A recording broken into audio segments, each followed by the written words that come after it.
শীর্ষ নেতৃবৃন্দরা আজকে ঢাকা থেকে গাজীপুরে এসে আমার বাসায় এসে তারা আমাকে আর্থিক সহযোগিতা প্রদান করেছে। তো সেই লক্ষ্যে আমি বলতে চাই, উনি যে প্রতিশ্রুতি জনগণের জন্য দিয়েছে ইনশাল্লাহ সেগুলো পূরণ করবেন। তার নির্দেশে চলে এবং কাজ করে। মূলত এই সংগঠনটি প্রধান পৃষ্ঠপোষক আমাদের বর্তমান প্রধানমন্ত্রী তারেক রহমান, এবং তার নির্দেশনায় চলে। এবং আমরা বিএনপির যে আহ্বায়ক আছে, আমরা বিএনপির আহ্বায়ক আজিজুর রহমান ভাই, তার পরিকল্পনায় আমরা আজকে এই জুলাই আন্দোলনে আহত হোসেন আলী ভাইয়ের কাছে সাক্ষাৎ করতে এসেছি। আমরা যেভাবে কাজ করি সেটা তো আপনাদের সবাই অবগত। তো আজকে আমরা হোসেন আলী ভাইয়ের বিষয়টা আমরা জানতে পেরেছিলাম গত 18 জানুয়ারি একটি প্রোগ্রামের বিষয়ে। তো তখন উনি চেয়ারম্যান সাহেবের আলোচনা করেছিলেন এবং আমরা আহ্বায়ক আজিজুর রহমান ভাই আমাদের নির্দেশ দিয়েছিলেন যে নির্বাচনের পরবর্তী সময় যেন আমরা হোসেন আলী ভাইয়ের সাথে দেখা করি এবং তার যে ডিমান্ড পূরণ করা দরকার সেগুলো পূরণ করি। তার প্রেক্ষিতে আমরা মামুন ভাইয়ের কন্ট্যাক্ট করি এবং আজকে আমরা তার সকল তার যে ডিমান্ড ছিল যে চিকিৎসা সহায়তা নিবে উনি, কারণ উনি চিকিৎসা করতে যে অনেক টাকা খরচ হয়েছে না।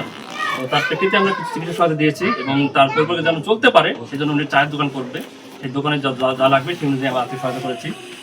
আর এইভাবে আমরা সারা বাংলাদেশে মোটামুটি আমরা এখন পর্যন্ত প্রায় 43 জেলায় গিয়েছি। জুলাই আন্দোলন শহীদ হয়েছে, আহত হয়েছে, তাদের পাশে দাঁড়িয়েছি।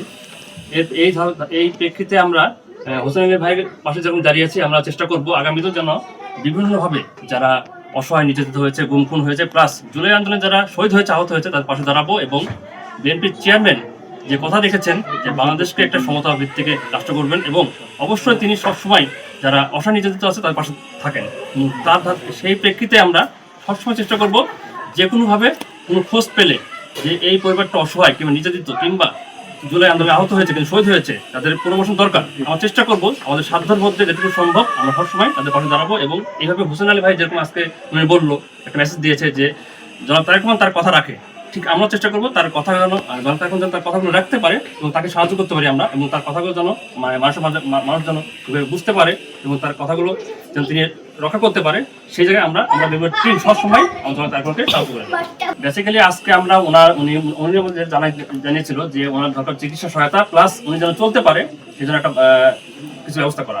সেই প্রেক্ষিতে আমরা চিকিৎসা সহায়তা করেছি পুরোটা, এবং তার যে একটা দোকান করবে উনি, সেই দোকানের জন্য যা প্রয়োজন, সেই জন্য যে অর্থ প্রয়োজন সেটা আমরা তাকে হেল্প করেছি।